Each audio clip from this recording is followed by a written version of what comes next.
కాళేశ్వరం సరస్వతి అంత్య పుష్కరాలకు సర్వం సిద్ధం.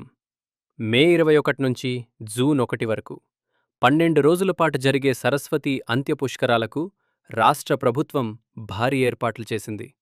ఈ పుష్కరాలకు 30 నుంచి 40 లక్షల మంది భక్తులు హాజరయ్యే అవకాశం ఉండటంతో భక్తులకు ఎలాంటి ఇబ్బందులు కలగకుండా అధికారులు పకడ్బందీ చర్యలు చేపట్టారు.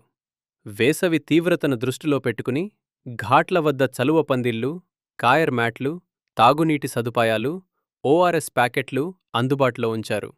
భక్తుల రాకపోకల కోసం 90 షటిల్ బస్సులు, భద్రత కోసం 200 సీసీ కెమెరాలు, అత్యవసర సేవల కోసం ప్రత్యేక మెడికల్ క్యాంపులు, అంబులెన్సులు ఏర్పాటు చేశారు.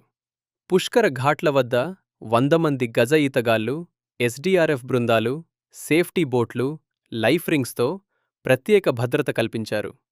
దాదాపు 1,70,000 వాహనాలకు సరిపడా 245 ఎకరాల్లో పార్కింగ్ ఏర్పాట్లు చేశారు. ఇక ప్రతిరోజూ హోమాలు, హారతులు, తెప్పోత్సవాలు, సాంస్కృతిక కార్యక్రమాలతో కాళేశ్వరం భక్తిజన సంద్రమై మారనుంది.